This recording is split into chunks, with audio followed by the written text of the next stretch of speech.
ವೈಭವ ನ್ಯೂಸ್ಗೆ ಸ್ವಾಗತ. ಕಾಯಕವೇ ಕೈಲಾಸ ಎನ್ನುವ ಮೂಲಕ ಬಸವಣ್ಣನವರು ವಿಶ್ವಗುರುವಾಗಿದ್ದಾರೆ.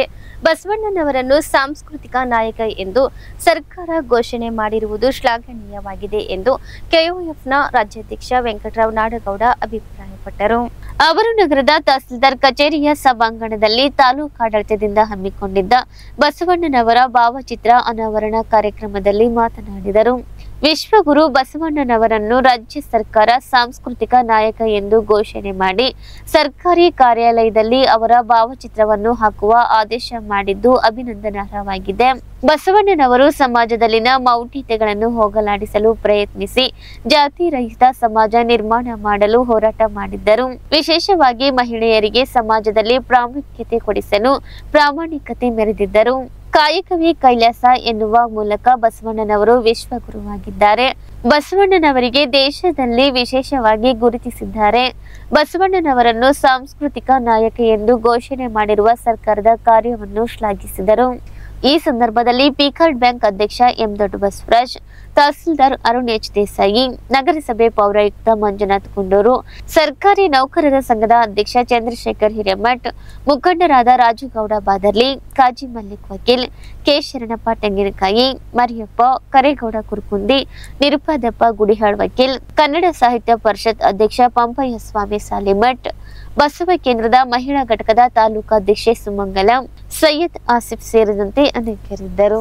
ಮಾಜಿ ಶಾಸಕರು ಮತ್ತು ಮಾಜಿ ಸಚಿವರು ಮತ್ತು ತಹಶೀಲ್ದಾರ್ ಮತ್ತು ವೇದಿಕೆ ಮೇಲೆ ಇರ್ತಕ್ಕಂಥ ಗಣ್ಯಮಾನ್ಯರು ನೆರವೇರಿಸಿಕೊಡ್ಬೇಕಂತ ಕೇಳ್ಕೊಳ್ತಾ ಇದ್ದೀನಿ.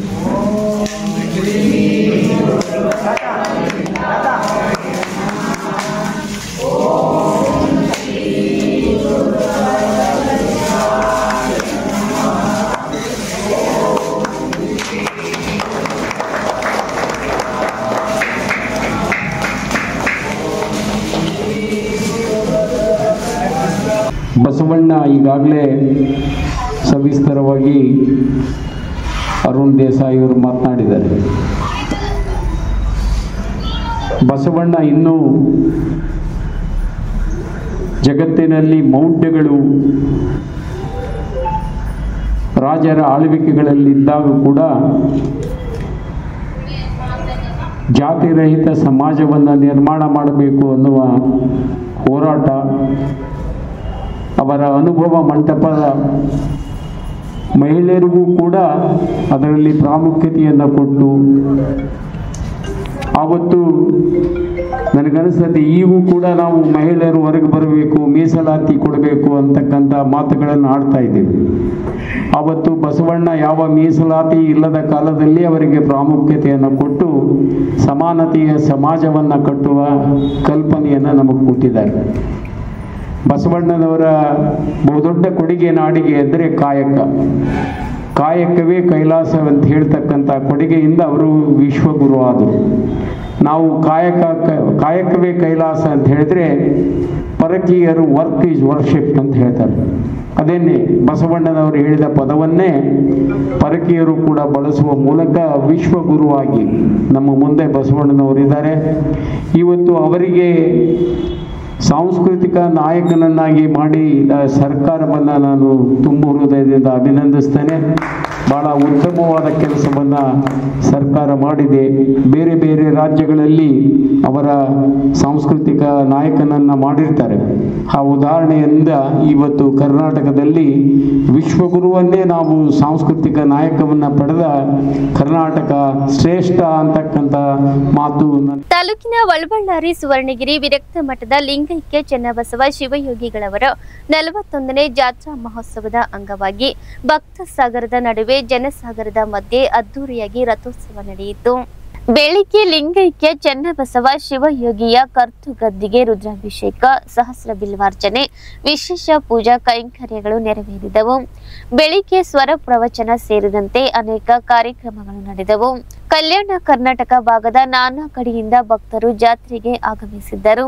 ರಥ ಮುಂದಕ್ಕುರುಳುತ್ತಿದ್ದಂತೆ ಸಾವಿರಾರು ಸಂಖ್ಯೆಯಲ್ಲಿ ಸೇರಿದ ಭಕ್ತರ ಜಯಘೋಷ ಮುಗಿಲು ಮುಟ್ಟಿತ್ತು. ರಥಕ್ಕೆ ಉತ್ತತ್ತಿ, ಬಾಳೆಹಣ್ಣು ಎಸೆದು ಭಕ್ತಿ ಸಮರ್ಪಿಸಿದರು. ಮಹಾರಥೋತ್ಸವದ ಬಳಿಕ ಮುಖ್ಯ ವೇದಿಕೆಯಲ್ಲಿ ಧರ್ಮಸಭೆ ನಡೆಯಿತು. ಶ್ರೀಮಠದ ಪೀಠಾಧಿಪತಿ ಶ್ರೀ ಸಿದ್ದಲಿಂಗ ಮಹಾಸ್ವಾಮೀಜಿ ನೇತೃತ್ವದಲ್ಲಿ ಬಳ್ಳಾರಿ, ಹೊಸಪೇಟೆ, ಹಾಲಕೇರಿಯ ಕೊಟ್ಟೂರೇಶ್ವರ ಸಂಸ್ಥಾನ ಮಠದ ಶ್ರೀ ಮುಪ್ಪಿನ ಬಸವಲಿಂಗ ಮಹಾಸ್ವಾಮಿಗಳು ಸನ್ನಿಧಾನ ವಹಿಸಿದ್ದರು. ನಂದವಾಡಿಗೆ ಅಳಂದ ಶ್ರೀ ಮಹಾಂತಲಿಂಗ ಶಿವಾಚಾರ್ಯರು ಕಾರ್ಯಕ್ರಮದ ಅಧ್ಯಕ್ಷತೆ ವಹಿಸಿದ್ದರು. ಹಡಗಲ್ಲಿ ನಿಡಗುಂಡಿಯ ಶ್ರೀ ರುದ್ರಮುನಿ ಶಿವಾಚಾರ್ಯ, ಮಸ್ಕಿಯ ಗಚ್ಚಿನ ಮಠ ವರರುದ್ರಮುನಿ ಶಿವಾಚಾರ್ಯರು, ಅಡವಿ ಅಮರೇಶ್ವರದ ಶ್ರೀ ಶಾಂತಮಲ್ಲ ಶಿವಾಚಾರ್ಯರು, ಎದ್ದಲದೊಡ್ಡಿ ವಿರಕ್ತ ಮಠದ ಶ್ರೀ ಮಹಾಲಿಂಗ ಮಹಾಸ್ವಾಮೀಜಿ, ಗನಮಠ ಸಂತೆಕಲ್ಲೂರಿನ ಶ್ರೀ ಗುರು ಬಸವ ಮಹಾಸ್ವಾಮಿ, ಕರೇಗುಡ್ಡ ಮಹಂತಲಿಂಗ ಸ್ವಾಮೀಜಿ, ಪಂಚಮ ಸಿದ್ದಲಿಂಗ ಸ್ವಾಮೀಜಿ, ಬೈಲಹೊಂಗಲ ಪ್ರಭು ನೀಲಕಂಠ ಸ್ವಾಮೀಜಿ, ಶಿವಲಿಂಗ ಸ್ವಾಮೀಜಿ, ಸಿದ್ದಲಿಂಗ ಸ್ವಾಮೀಜಿ, ಸಿದ್ದಬಸವ ಸ್ವಾಮೀಜಿ, ಸಿರುಗುಪ್ಪ ಬಸವಭೂಷಣ ಸ್ವಾಮೀಜಿ, ಮೈಸೂರು ನಿರಂಜನ ದೇವರು, ಬನವಾಸಿ ಶಿವಲಿಂಗ ಸ್ವಾಮೀಜಿ, ಶ್ರೀಮಠದ ಕಿರಿಯ ಸ್ವಾಮೀಜಿ ಬಸವಲಿಂಗ ಮಹಾಸ್ವಾಮಿ ಸೇರಿದಂತೆ ನಾಡಿನ ವಿವಿಧ ಮಠಾಧೀಶರು, ಕೇಂದ್ರ ಮಾಜಿ ಸಚಿವ ಬಸವರಾಜ್ ಪಾಟೀಲ್ ಅನ್ವರಿ, ಕೆಒಎಫ್ ರಾಜ್ಯಾಧ್ಯಕ್ಷ ವೆಂಕಟರಾವ್ ನಾಡಗೌಡ, ಸಿರುಗುಪ್ಪ ಮಾಜಿ ಶಾಸಕ ಚಂದ್ರಶೇಖರಯ್ಯ, ಕೆಪಿಸಿಸಿ ಪ್ರಧಾನ ಕಾರ್ಯದರ್ಶಿ ಬಸನಗೌಡ ಬಾದರ್ಲಿ, ಆರ್ಡಿಸಿಸಿ ಬ್ಯಾಂಕ್ ನಿರ್ದೇಶಕ ಸೋಮನಗೌಡ ಬಾದರ್ಲಿ, ಮುಖಂಡರಾದ ಹನುಮನಗೌಡ ಬೆಳಗುರ್ಕಿ, ಅಮರೇಗೌಡ ಕಾರಲಕುಂಟಿ, ಪಂಪನಗೌಡ ಬಾದರ್ಲಿ, ರಾಜಶೇಖರ್ ಪಾಟೀಲ್, ಡಾಕ್ಟರ್ ಚೆನ್ನನಗೌಡ, ಸತ್ಯನಗೌಡ ವಳಬಳ್ಳಾರಿ ಸೇರಿದಂತೆ ಅನೇಕರಿದ್ದರು.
ನಗರದ ಡಾಕ್ಟರ್ ಬಿಆರ್ ಅಂಬೇಡ್ಕರ್ ಹಾಸ್ಟೆಲ್ನಲ್ಲಿ ಪಿಯುಸಿ ಓದುತ್ತಿದ್ದ ವಿದ್ಯಾರ್ಥಿ ಆತ್ಮಹತ್ಯೆ ಮಾಡಿಕೊಂಡ ಪ್ರಕರಣಕ್ಕೆ ಸಂಬಂಧಿಸಿದಂತೆ ವಾರ್ಡನ್ ಅಮಾನತುಗೊಂಡಿದ್ದು, ಸಮಾಜ ಕಲ್ಯಾಣ ಇಲಾಖೆಯಿಂದ ಮೃತ ವಿದ್ಯಾರ್ಥಿ ಕುಟುಂಬಕ್ಕೆ 4 ಲಕ್ಷ ರೂಪಾಯಿ ಪರಿಹಾರದ ಚೆಕ್ ವಿತರಣೆ ಮಾಡಲಾಗಿದೆ.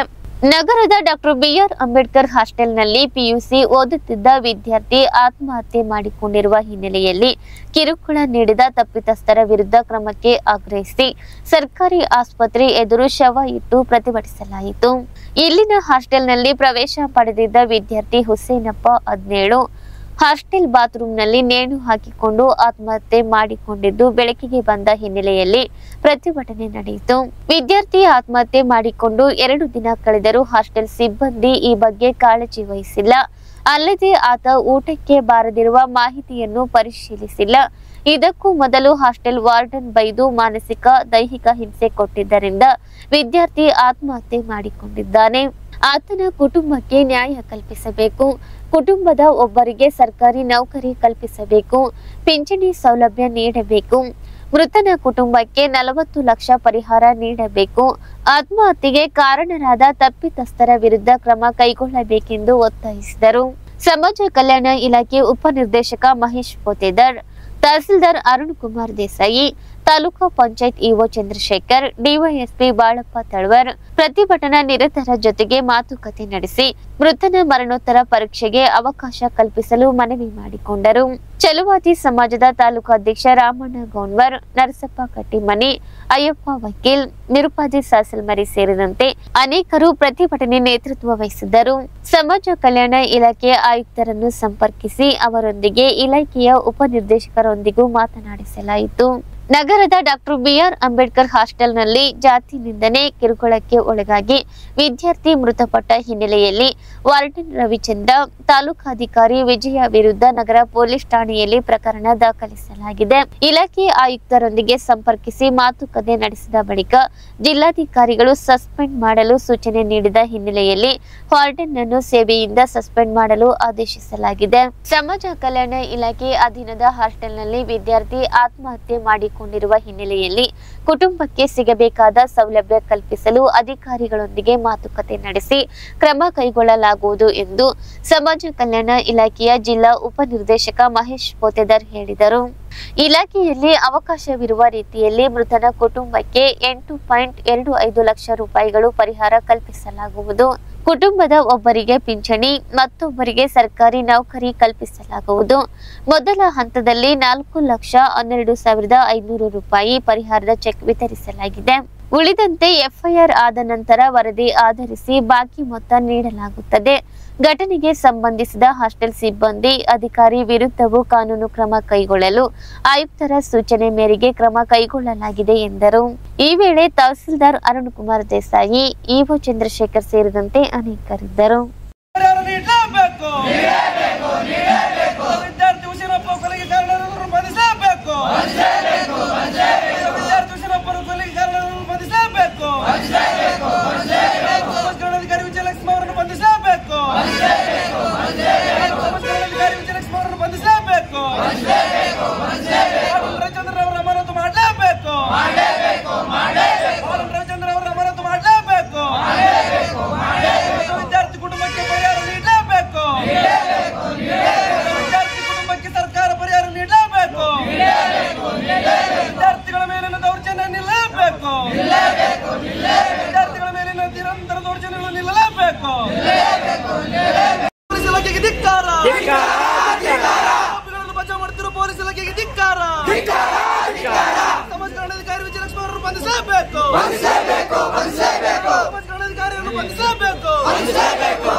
ನಾವು ಎಫ್ಐಆರ್ ಮಾಡಿದ ಮೇಲೆ ಅವ್ರನ್ನ ಕಸ್ಟಡಿ ತಗೋಬೇಕು ವಿನ ಅವ್ರನ್ನ ಗಾಡಿಯೆಲ್ಲ ಕೂಡ್ಸ್ಕೊಂಡು ಅಡ್ಡಾಡ್ತಾರೆ. ನಮಗೆ ನೋವಿನ ಸಂಗತಿ, ನಮಗೆ ಅನ್ಯಾಯ ಆಗಿದೆ. ನಾವು ನ್ಯಾಯ ಕೇಳಕ್ಕೆ ಬಂದಿದ್ವಿ, ನಮ್ಗೆ ಕೂಡ ಚೇರ್ಗಳಿಲ್ಲ. ಅವ್ರು ಎ ಸಿ ರೂಮ್ನಾಗ ಕೂಡ್ಸ್ಕೊಂಡು ಕೂತ್ಕೊಂಡಿದ್ದಾರೆ. ನಮ್ಮನ್ನ ಏನಾರು ತಪ್ಪು ಮಾಡಿ ಕೂಡಲೇ ಅಲ್ಲಿ ಅಂತಾರೆ. ಅವ್ರು ತಪ್ಪು ಮಾಡಿದಾರೆ ಅಂತ ಕಂಪ್ಲೇಂಟ್ ಕೊಡಕ್ಕೆ ಬಂದ್ರು ಅವ್ರು ಒಳಗೆ ಕೂಡ್ಸ್ಕೊಂಡು ಮಾತಾಡ್ತಿದ್ದಾರೆ. ನಮಗೆ ತುಂಬ ನೋವಿನ ಸಂಗತಿ. ಯಾಕಂದ್ರೆ ನಮ್ಮನ್ನು ರಕ್ಷಣೆ ಮಾಡೋರು ನಮಗೆ ನಿನ್ನೆ ರಾತ್ರಿ ನಾವು ನೋಡಿದರೆ ನಮಗೆ ನೋವಾಯ್ತು. ನನಗೆ ಸಾಹೇಬರು ಒಳ್ಳೆಯವರು ಇರ್ಬೋದು, ಬಟ್ ಆದರೆ ನಿನ್ನೆ ನಡೆದಿರ್ತಕ್ಕಂಥ ಘಟನೆಯಲ್ಲಿ ಅವರು ತಪ್ಪಾಗಿ ನಡ್ಕೊಂಡಿದ್ದಾರೆ. ನಾನು ನಿರ್ಗಾಳವಾಗಿ ಅದನ್ನು ಖಂಡಿಸ್ತೀನಿ. ವಿದ್ಯಾವಂತನಾಗ್ತಾನ, ಶಿಕ್ಷಣ ಕಲಿತಾನಂತ ಆಸೆ ಪಟ್ಟು ಅವರೆಲ್ಲ ಹಾಸ್ಟೆಲಿಗೆ ಕಳಿಸಿದ್ರೆ ಇಲ್ಲಿ ಕೊಲೆ ಸತ್ತೋಗ್ತಾ ಇದ್ದಾರೆ ಸರ್. ನಮ್ಮ ನೋವಿನ ಸಂಗತಿಗೆ ಏನು ಕೊಡ್ತೀರಿ ನೀವು ಪರಿಹಾರ? ನೀವು ಪರಿಹಾರ ಸಿಕ್ಕರೆ ಬದುಕಿ ಬರ್ತಾನ? ದಯವಿಟ್ಟು ಸರ್, ನಾನು ಪೊಲೀಸ್ ಇಲಾಖೆಯಲ್ಲಿ ಕೂಡ ಮನವಿ ಮಾಡಿಕೊಂತೀನಿ. ಈಗಾಗಲೇ ಏನು ಎಫ್ಐಆರ್ ಆಗ್ಯದ, ತಾಲೂಕು ಸಮಾಜ ಕಲ್ಯಾಣಾಧಿಕಾರಿ ಏನಾಗಿರ್ತಕ್ಕಂಥ ಕಸ್ಟಡಿಗೆ ತಗೋಬೇಕು ಸರ್. ಇದು ನಮ್ಮ ಮೂಲ ಬೇಡಿಕೆ ಸರ್. ಇವ್ರನ್ನ ಆದೇಶ ಮಾಡಬೇಕು, ಇವ್ರಿಗೆ ಸಸ್ಪೆಂಡ್ ಮಾಡಲಿಕ್ಕೆ. ಮತ್ತು ಈಗಾಗಲೇ ರವಿಚಂದ್ರನ್ ಅವರು, ವಾರ್ಡನ್ ಅವರನ್ನು ಕೂಡ ಸಸ್ಪೆಂಡ್ ಮಾಡಬೇಕು ಅಂತ ಈ ಮೂಲಕ ನಾನು ಒತ್ತಾಯಿಸ್ತೀನಿ ಸರ್.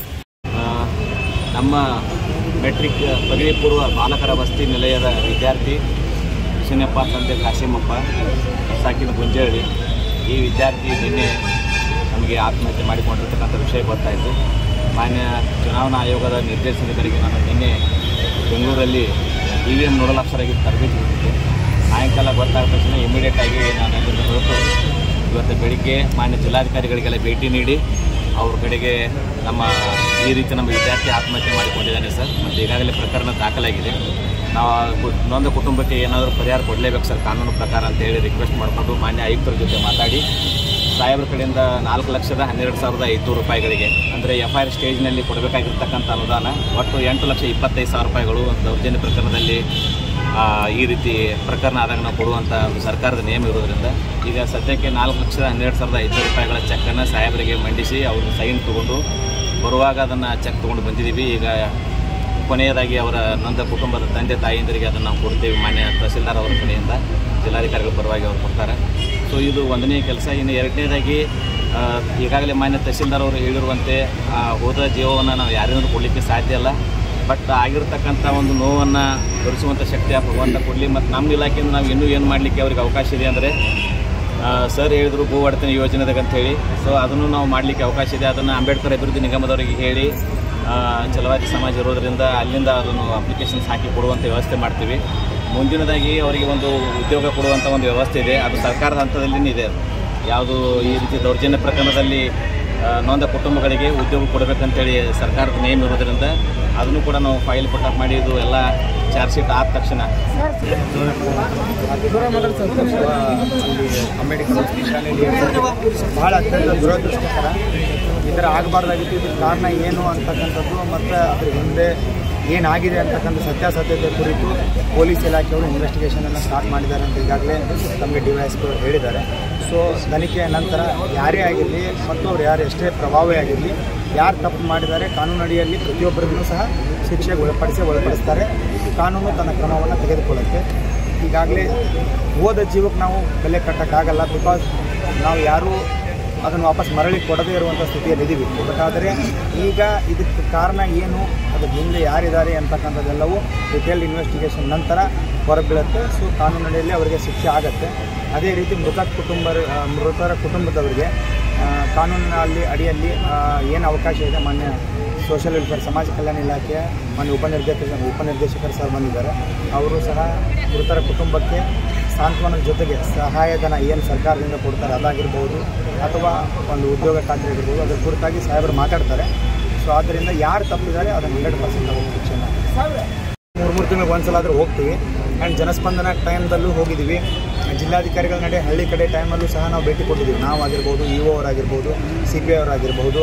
ಇಲ್ಲಿ ಮತ್ತು ಈಗ ಶಿವಜ್ಯೋತಿ ನಗರದಲ್ಲಿರ್ತಕ್ಕಂಥ ಹಾಸ್ಟೆಲ್ಗಳು ಎಲ್ಲ ಹಾಸ್ಟೆಲ್ಗಳಿಗೂ ಹೋಗ್ತಾ ಇರ್ತೀವಿ. ಸೊ ಈ ಘಟನೆ ನಡಿಬಾರ್ದಾಗಿತ್ತು. ಅಲ್ಲಿ ಏನು ವ್ಯವಸ್ಥೆ ಸರಿ ಇಲ್ಲ ಅಂತೆಲ್ಲ ತಾವೇನು ಹೇಳ್ತಿದ್ದೀರಾ, ಅದು ಇನ್ವೆಸ್ಟಿಗೇಷನ್ ಟೈಮಲ್ಲಿ ಹೊರಗೆ ಬರುತ್ತೆ. ಯಾರು ತಪ್ಪಿದ್ದಾರೆ ಅವ್ರಿಗೆ. ಹೆಣ್ಣು ಮಕ್ಕಳು ಶಿಕ್ಷಣ ಪಡೆದರೆ ಮಾತ್ರ ಮುಖ್ಯವಾಹಿನಿಗೆ ಬರಲು ಸಾಧ್ಯ ಎಂದು ಇಂದಿರಾ ಗಾಂಧಿ ಸ್ತ್ರೀ ಶಕ್ತಿ ಒಕ್ಕೂಟದ ಅಧ್ಯಕ್ಷೆ ಶ್ರೀದೇವಿ ಶ್ರೀನಿವಾಸ್ ಅಭಿಪ್ರಾಯಪಟ್ಟರು.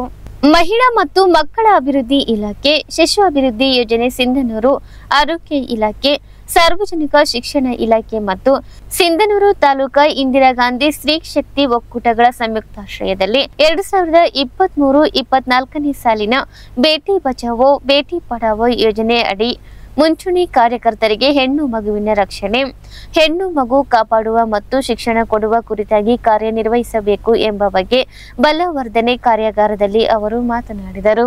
ಪ್ರಸ್ತುತ ದಿನಗಳಲ್ಲಿ ಹೆಣ್ಣು ಮಕ್ಕಳಿಗೆ ವಿಫುಲವಾದ ಅವಕಾಶಗಳಿವೆ. ಅವುಗಳನ್ನು ಬಳಕೆ ಮಾಡಿಕೊಳ್ಳಬೇಕಿದೆ. ಸರ್ಕಾರದಿಂದ ದೊರೆಯುವ ಸೌಲಭ್ಯಗಳನ್ನು ಬಳಕೆ ಮಾಡಿಕೊಂಡು ಆರ್ಥಿಕವಾಗಿ ಮುಂದೆ ಬರಬೇಕಿದೆ ಎಂದರು.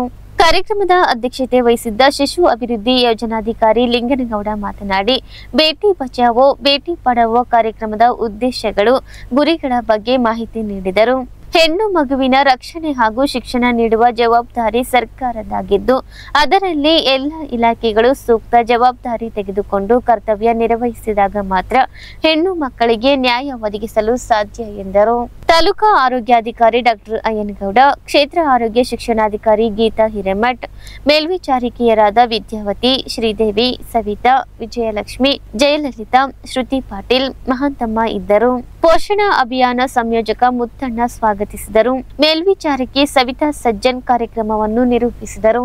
ಕನ್ನಡ ಸಾಹಿತ್ಯ ಪರಿಷತ್ ಅಧ್ಯಕ್ಷ ಪಂಪಯ್ಯ ಸ್ವಾಮಿ ಸಾಲಿಮಠ್ ಅವರನ್ನು ಸಾಹಿತ್ಯ ರತ್ನ ಪ್ರಶಸ್ತಿಗೆ ಆಯ್ಕೆ ಮಾಡಲಾಗಿದೆ ಎಂದು ಕರ್ನಾಟಕ ರಾಜ್ಯ ವೀರಶೈವ ಜಂಗಮ ಅರ್ಚಕರ ಸಂಘದ ರಾಜ್ಯಾಧ್ಯಕ್ಷ ಚಂದ್ರಶೇಖರಯ್ಯ ಶಾಸ್ತ್ರಿಗಳು ತಿಳಿಸಿದ್ದಾರೆ.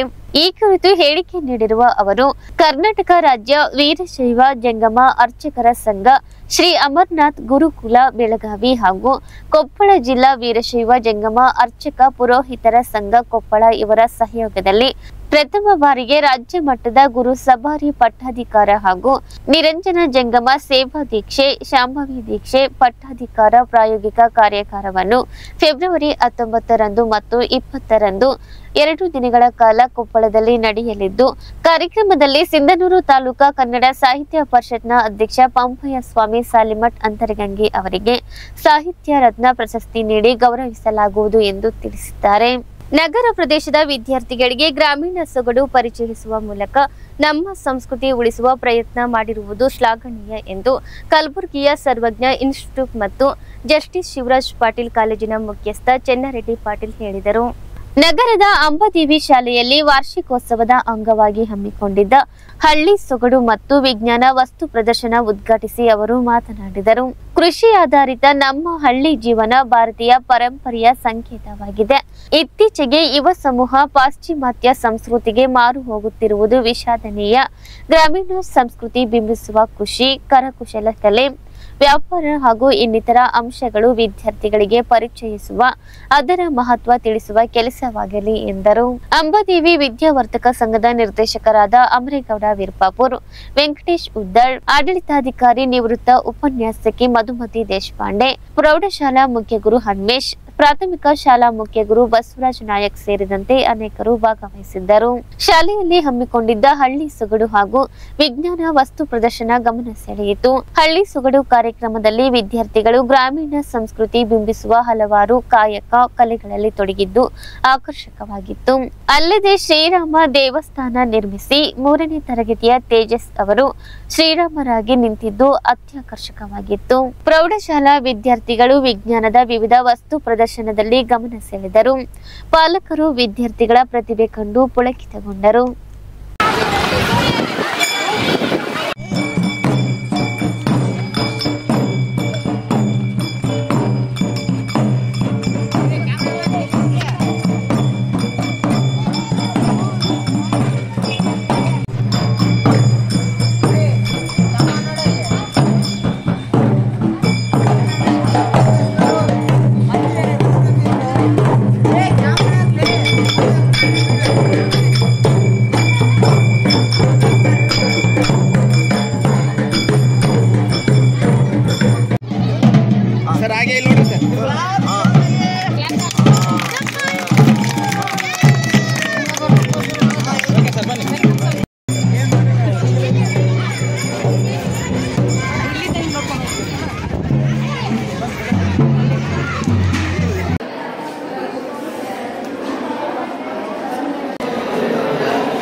ಇಲ್ಲಿಗೆ ಇಂದಿನ ವಾರ್ತಾ ಪ್ರಸಾರ ಮುಕ್ತಾಯವಾಯಿತು. ನಿರಂತರವಾಗಿ ವೀಕ್ಷಿಸಿ ವೈಭವ ಟಿವಿ.